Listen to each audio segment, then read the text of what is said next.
Hello everyone, welcome back. तो एक नई क्लास में आपका स्वागत है।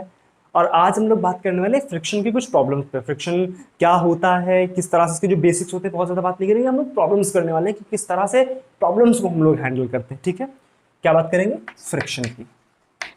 लेकिन एक बेसिक सा आइडिया जरूर आपको देना चाहूंगा कि फ्रिक्शन क्या है। फ्रिक्शन में हम लोग, हमारे पास मान लो एक ही सरफेस है, ठीक है, इस पे एक ब्लॉक रखा हुआ है एम मास का, ठीक है। अब इसके जो वेट है नीचे की तरफ लग रहा होगा एम जी, और धरती माता इस पे ऊपर की तरफ फोर्स लगा रही होगी नॉर्मल। क्लियर है? ठीक है, इस तरह से आप समझो कि हमारे पास ये सरफेस है, ठीक है, ये सरफेस और ये ब्लॉक रखा हुआ है, ठीक। अब होगा क्या कि अगर मान लो हम इस पे इधर की तरफ फोर्स लगा रहे हैं, क्या किया, इधर की तरफ फोर्स लगाया, तो वास्तविकता में फ्रिक्शन चाहता क्या है कि ये दोनों जो जो भी साथी हैं ये साथ में रहे, साथ ही साथ निभाना। वही वाला सिस्टम है यहाँ पे कि अगर हम इसमें आगे की तरफ फोर्स लगाएंगे तो फ्रिक्शन चाहता है कि पीछे की तरफ, अगर मान लो ये हैवी होता, इसका मास ज्यादा होता, तो क्या होता कि इसको हिलाने के लिए मुझे ज्यादा फोर्स लगाना पड़ता है। ऐसा क्यों होता है? ये फ्रिक्शन जो होता है, फ्रिक्शन की लिमिटिंग वैल्यू या फ्रिक्शन की मैक्सिमम वैल्यू जो होती है वो म्यू इंटू एन के बराबर होती है। और एन यहां पर किसके बराबर है? एन इज इक्वल टू क्या है इस केस में? M G. ठीक है, तो मास जितना ज्यादा होगा या उतना ही ज्यादा हमारा नॉर्मल होगा और उतना ही ज्यादा हमारा फ्रिक्शन होगा। या बेसिकली बोल सकते हैं इनडायरेक्टली कि हमारे पास नॉर्मल जितना ज्यादा होगा उतना ही ज्यादा हमारे पास फ्रिक्शन होगा। तो इस केस में फ्रिक्शन की मैक्सिमम वैल्यू क्या है? इस केस में फ्रिक्शन की मैक्सिमम वैल्यू क्या है? Mu M G. बात क्लियर है? यही basics of friction. Friction is a contact force, ठीक है। अब इस पे बेसिक से सवाल अगर हम लोग करें, मान लो मैंने आपसे बोला कि हमारे पास एक ये ब्लॉक है, हमारे पास एक ये ब्लॉक है, मास 2 kg, कोफिशिएंट ऑफ फ्रिक्शन 0.2, ठीक। हमने इस पे लगाया 2 न्यूटन, हमने इस पे लगाया 2 न्यूटन। बताओ ब्लॉक चला या नहीं चला? बताओ ब्लॉक चला या नहीं चला? तो सबसे पहले आप चेक करो कि यहाँ पे मैक्सिमम फ्रिक्शन कितना लग सकता है, ठीक है। क्या फ्रिक्शन की मैक्सिमम वैल्यू, क्या फ्रिक्शन की मैक्सिमम वैल्यू हो सकती है हमारे पास म्यू एन, और एन की वैल्यू यहाँ पे क्या है? एन की वैल्यू क्या है? 20 है ना। नीचे की तरफ इस पे कितना लग रहा है? एम जी यानी 20, ऊपर कितना है? नॉर्मल, ठीक है। म्यू कितना है? 0.2 इंटू एन की वैल्यू 20, यानी कितना आ गया? 4 न्यूटन। यानी फ्रिक्शन की मैक्सिमम वैल्यू है। क्या है? फ्रिक्शन की मैक्सिमम वैल्यू, यानी 4 न्यूटन तक फ्रिक्शन लग सकता है इस पे। अब ध्यान से सोचो, ध्यान सोचो कि हमने क्या किया। हमने इस पे ये यही वाला ब्लॉक है, ठीक है। हमने इस पे इधर की तरफ लगाया, हमने इस पे इधर की तरफ लगाया 1 न्यूटन। हमने कितना लगाया? 1 न्यूटन। क्या फ्रिक्शन 1 न्यूटन लगा सकता है? बिल्कुल लगा सकता है। फ्रिक्शन इसको हिलने नहीं देगा, फ्रिक्शन इसको हिलने नहीं देगा। तो उस केस में फ्रिक्शन की वैल्यू कितनी होगी? 1 न्यूटन। उस केस में फ्रिक्शन की वैल्यू कितनी होगी? 1 न्यूटन, ठीक है। ये नहीं कि हम इधर 1 लगा रहे हो, फ्रिक्शन लग रहा है 4, तो ब्लॉक इधर। ऐसा होता है क्या कि हमने फोर्स लगाया है इधर की तरफ और फ्रिक्शन इधर ज्यादा लग रहा था तो ब्लॉक जो है इधर की तरफ मूव कर गया? ऐसा होता है क्या? नहीं होता है। इसका मतलब क्या है? सीधे बोलो। इसका मतलब क्या है कि अगर हम इस पे मैक्सिमम कितना लग सकता है? 4। अगर हमने इस पे लगाया 1 तो फ्रिक्शन कितना लगा? 1। हमने इस पे लगाया 2 तो फ्रिक्शन कितना लगा? 2। अभी ब्लॉक रुका हुआ है। हमने लगाया 3, फ्रिक्शन लगा दिया 3। हमने लगाया 4, फ्रिक्शन ने लगाया 4, और जैसे ही हमने 4.1 आगे किया तुरंत क्या होगा? ब्लॉक जो है आगे चला जाएगा, क्योंकि अब जो है इसने फ्रिक्शन की वैल्यू को क्रॉस कर लिया है। क्या मेरी बातें क्लियर है? क्या मेरी बातें क्लियर? यही फ्रिक्शन है, सिंपल। अच्छा, तो इस केस में अगर हम इसमें 2 न्यूटन लगा रहे हैं तो फ्रिक्शन की वैल्यू कितनी होगी यहाँ पर? 2 न्यूटन। हमें ध्यान रखना है कि फ्रिक्शन मैक्सिमम नहीं लिखना है, फ्रिक्शन हमें देखना है अकॉर्डिंग टू द केस कि कितना लग सकता है। अब यहाँ पर अगर ये ब्लॉक चलेगा क्या? नहीं चलेगा। Block is at rest, block is at rest, simple. कोई डाउट, कोई कंफ्यूजन? अब मान लो हम थोड़े से अच्छे प्रॉब्लम्स करते हैं इस पर, जो आज के लिए जिसकी हम लोगों ने क्लास रखी है। मान लो हमारे पास एक अच्छे से सवाल दिए गए। किस तरह के सवाल दिए गए? ध्यान से देखो,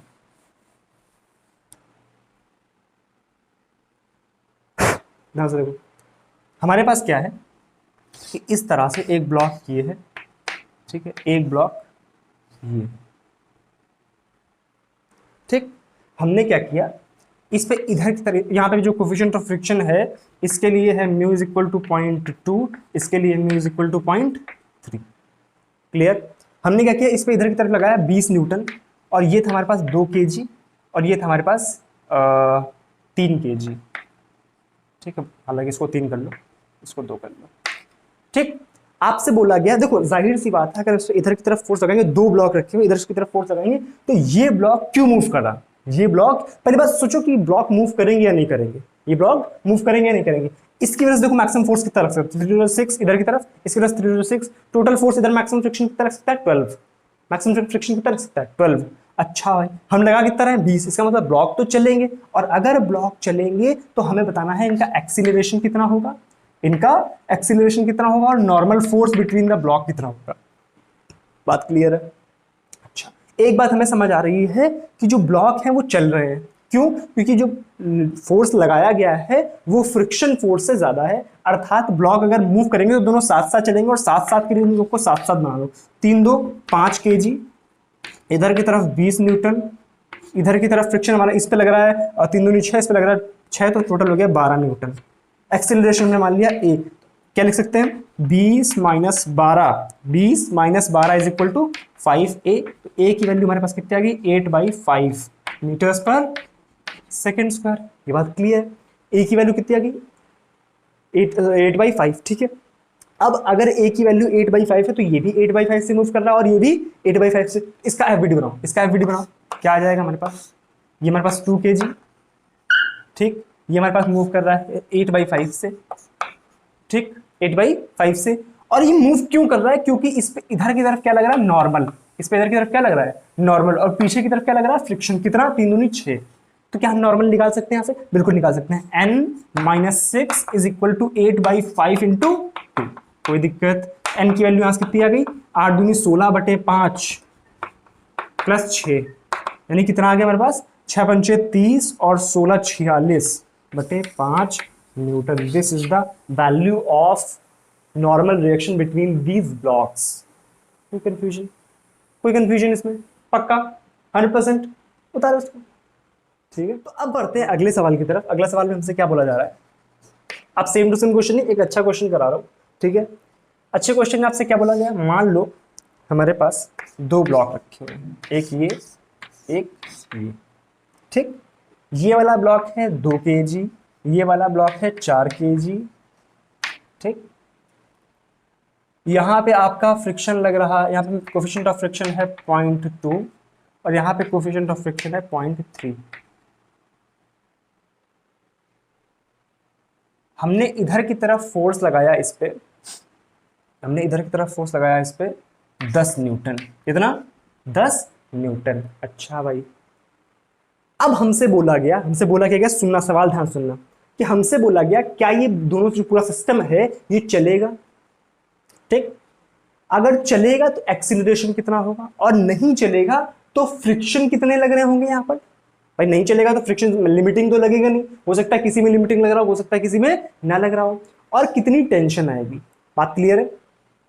फ्रिक्शन एंड टेंशन बताने हैं अगर ब्लॉक नहीं चल रहे हैं, और अगर चल रहे हैं तो एक्सेलरेशन बताना है। पहले देखो चलेंगे या नहीं चलेंगे।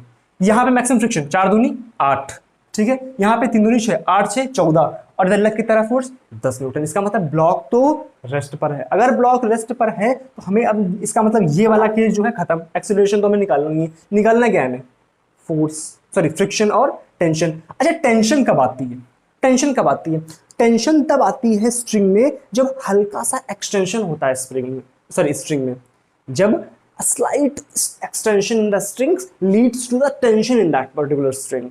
बात क्लियर है ना। तो स्ट्रिंग में टेंशन तब आएगा ये ब्लॉक हल्का सा मूव करेगा, ब्लॉक हल्का सा अगर मूव करेगा तो इसमें हल्का सा टेंशन आएगा, यानी इन दोनों में से किसी एक ब्लॉक में हल्का सा एक्सटेंशन होगा, मतलब हल्का सा मूव करेगा, यानी उसमें लिमिटिंग वैल्यू ऑफ फ्रिक्शन लग रही होगी इन दोनों में से एक ब्लॉक में। बात क्लियर है। अच्छा, करने का तरीका क्या है, सुनो ध्यान से। मान लो कि इसमें लिमिटिंग वैल्यू लग रही है, कितनी 8, इधर की तरफ इसमें कितनी वैल्यू लग रही है लिमिटिंग, 4 दूनी 8, तो यहाँ इधर 10 लग रहा है, अगर इसको रेस्ट पे रहना इधर 8 है तो इधर कितनी टेंशन लग रही होगी 2, इधर कितनी लग रही होगी 2, और टेंशन पूरी स्ट्रिंग में सेम होगी तो इधर 2 तो इधर भी 2, ठीक। अब ध्यान से देखो, अगर यहाँ पे 2 है, ठीक, और इस ब्लॉक को रेस्ट पर रहना है, ठीक, तो हमें करना क्या होगा, ध्यान से सोचो। हमने क्या किया, 2 और इस पर मैक्सिमम फ्रिक्शन कितना लग सकता है 4। अच्छा भाई ठीक है भाई, ठीक है भाई। तो इसका मतलब क्या है, इस पे फोर्स तो 0 लग रहा था, इस पे फोर्स 0 लग रहा था, यानी इस पे इधर की तरफ लग रहा होगा फ्रिक्शन, कितना, इस पे इधर की तरफ फ्रिक्शन लग रहा होगा। अगर इधर 2 है, इधर भी कितना लगना चाहिए 2, और 2 क्या इसमें अवेलेबल है इस वाले पर्टिकुलर ब्लॉक के लिए, 3 दूनी 6, मैक्सिमम कितना लग सकता है 6, यानी यहाँ पर कितना लग रहा होगा 2। अगर इस तरह से आप एक तरफ से लेके चलो और दूसरी तरफ आपको इनर रेंज मिल गई, लाइक यहाँ पे हमें मिल गया कि हाँ 2 न्यूटन था जो इस रेंज के अंतर्गत आया था, यानी जो हमने सोचा था बिल्कुल ठीक सोचा था। लेकिन सोचो हम एक दूसरा सवाल लें, हमें यहाँ पे फ्रिक्शन की वैल्यू कितनी, इस वाले ब्लॉक पे 8, इस वाले ब्लॉक पे 2, और टेंशन कितनी स्ट्रिंग में 2। मान लो हम थोड़ा सा अच्छा केस ले, हमने क्या किया, एक ये ब्लॉक, एक ये ब्लॉक, ठीक, ये 2 kg, ये 4 kg, ठीक, यहाँ पे कोफिशिएंट ऑफ फ्रिक्शन 0.4 और यहाँ पे कोफिशिएंट ऑफ फ्रिक्शन 0.5, ठीक। हमने इस पे इधर की तरफ फोर्स लगाया 8 न्यूटन,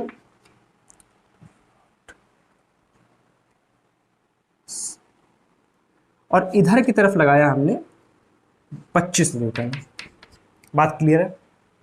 पहले देखो ब्लॉक चलेगा नहीं चलेगा, ध्यान से देखो, इस पे 5 चाकू 20 मैक्सिमम फ्रिक्शन लग सकता है, इस पे 4 दूनी 8 मैक्सिमम फ्रिक्शन लग सकता है, तो 20 8 28 मैक्सिमम फ्रिक्शन की वैल्यू हो सकती है। और यहाँ पे नेट फोर्स कितना लग रहा है, 25 माइनस 8 यानी 17 न्यूटन ही हमारा नेट फोर्स लग रहा है, अर्थात ब्लॉक तो हमारे रेस्ट पे होंगे। अब हमें बताना है कि what will be the tension and the friction in the these blocks and the string, ठीक है।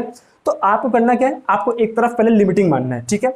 जहां पे मान लो हम इधर शुरू करते हैं, ठीक है, हमें नहीं पता क्या आएगा आंसर, ठीक है।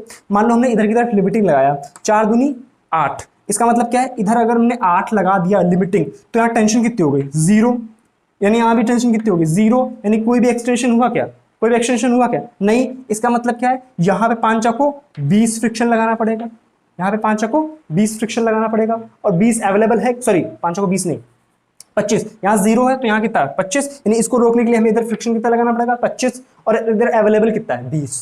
क्या पॉसिबल है? नहीं।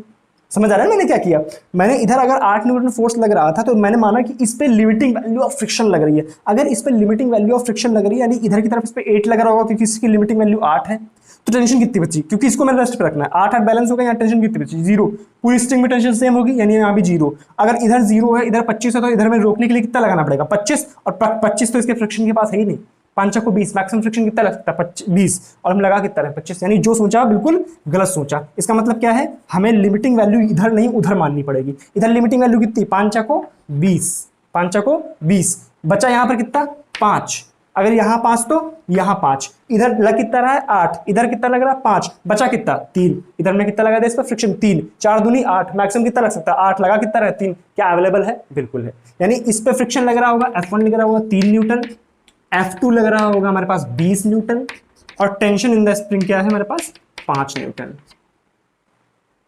कोई कंफ्यूजन, कोई कंफ्यूजन? एक सवाल आप खुद से कर लो, इसके बाद अगला मैं कराऊंगा ही नहीं इस पे।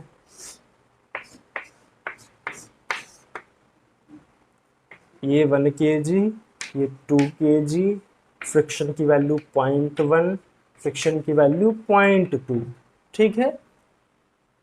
इधर लग रहा है हमारे पास 5 न्यूटन, और इधर लग रहा है 1 न्यूटन। बताओ tension in the string, sorry tension in the string and values of friction, simply बता दो फटाफट से, फटाफट से, तब तक मैं दरवाजा साफ साफ करता हूँ, ठीक है। चलो कैलकुलेट करो।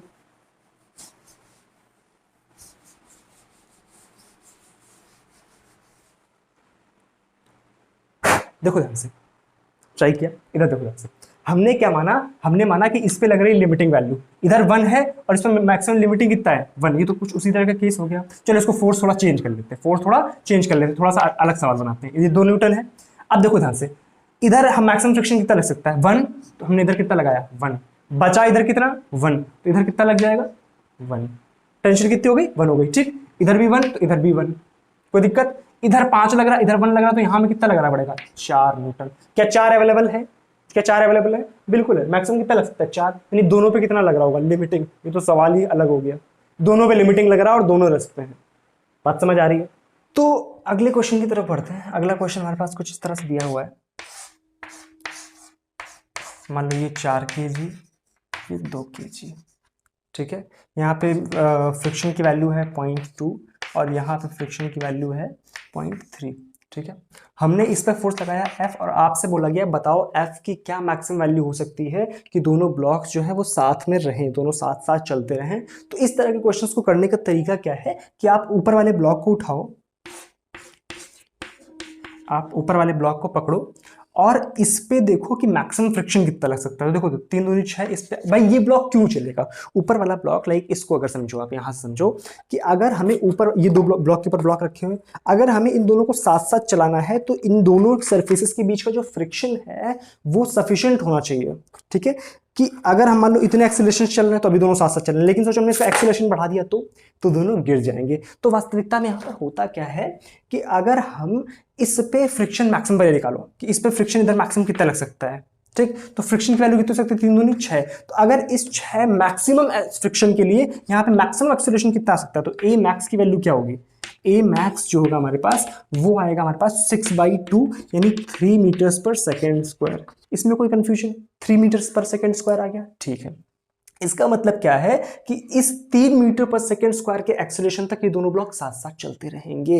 अच्छा भाई, ओके भाई, 3 मीटर साथ साथ, इसके लिए इसका मतलब ये है कि साथ साथ चलने के लिए मैक्सिमम फोर्स निकालो। साथ साथ चलने का मतलब क्या, 3 मीटर पर सेकेंड स्क्वायर, मैक्सिमम कितना है 3 मीटर पर सेकेंड स्क्वायर, और दोनों को कंबाइन कर तो कितना हो गया 6 kg।